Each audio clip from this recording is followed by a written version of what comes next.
In the previous video, we talked about the dynamic nature of the equilibrium in a chemical process. And I'd also like to add that when there is both the forward and the backward reactions taking place simultaneously, there is going to be no net change in the composition. In this video, we will be talking about the very interesting concept of how equilibrium can be approached from either of the directions.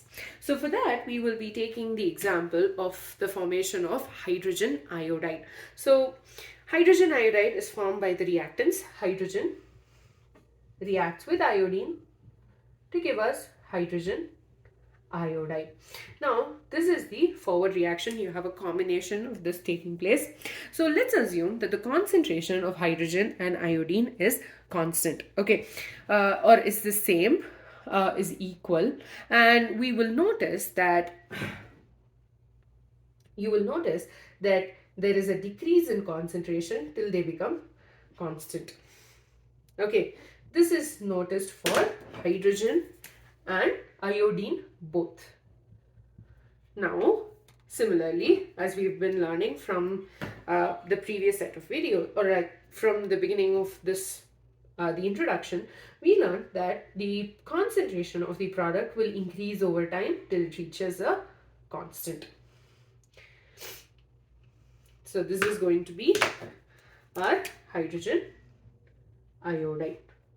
Okay, so I've been telling you that, oh, we can reach the equilibrium. If you remember when we talked about A plus B gives rise to C plus D, I also said that C plus D, when it combines, it can give us A plus B. And so the equilibrium can be reached from the products as well. So this case, we are talking about the decomposition of hydrogen iodide. So hydrogen iodide will undergo decomposition to give us hydrogen and iodine. Actually, I should have written 2HI. Okay, so what's happening over here?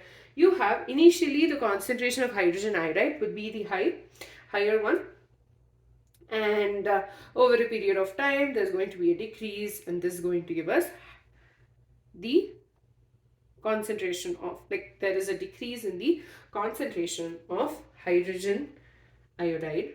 I'll just redraw this. So there is a decrease in the concentration of HI, but the product, that is hydrogen and iodine, over a period of time there will be an increase till it reaches a constant.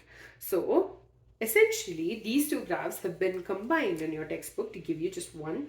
So this is H2 plus I2 and this is HI.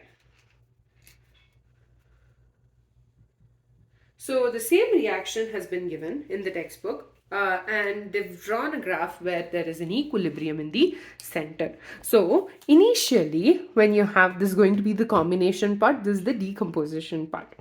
So initially, when you have just the hydrogen and iodine, there is going to be a decrease in the concentration, as we've seen over here in this graph, right? So first you have it over here, and then there is a decrease in the concentration. And then when we talked about formation of hydrogen and iodine from HI, there is an increase in the concentration of hydrogen iodide, and that's at the, this is equilibrium. So this is the HI, H2 plus I2. Similarly, you will notice that we talked about formation of HI over there, and there is an increase in the concentration of hydrogen iodide. But for the reaction where you have decomposition taking place, there is a decrease in concentration of hydrogen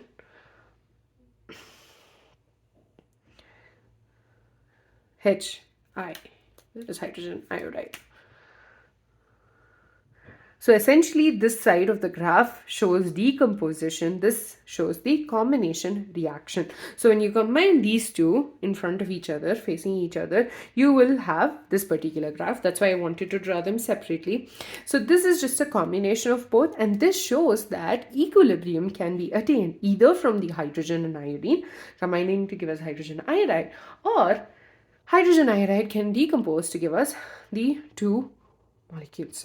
So this shows that the equilibrium, so if the total number of hydrogen and iodine atoms are same in a particular volume, the irrespective of conditions, I mean, you will attain equilibrium at one point or the other.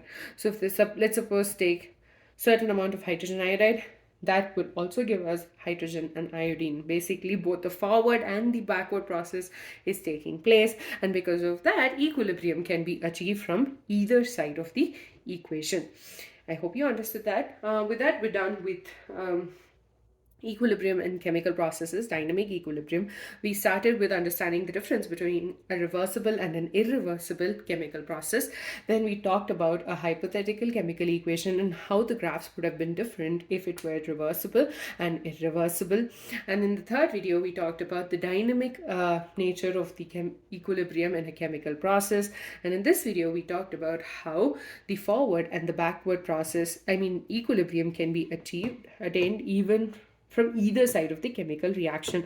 For that, we took the example of hydrogen plus iodine giving rise to hydrogen iodide. Even if we'd taken just the hydrogen iodide, we would have gotten the hydrogen and iodine as the products. So irrespective of the side, we did get the equilibrium which was achieved. With that, we're done with the equilibrium in a chemical process, that is the dynamic equilibrium. In the next video, we will be talking about the law of chemical equilibrium and the equilibrium constant.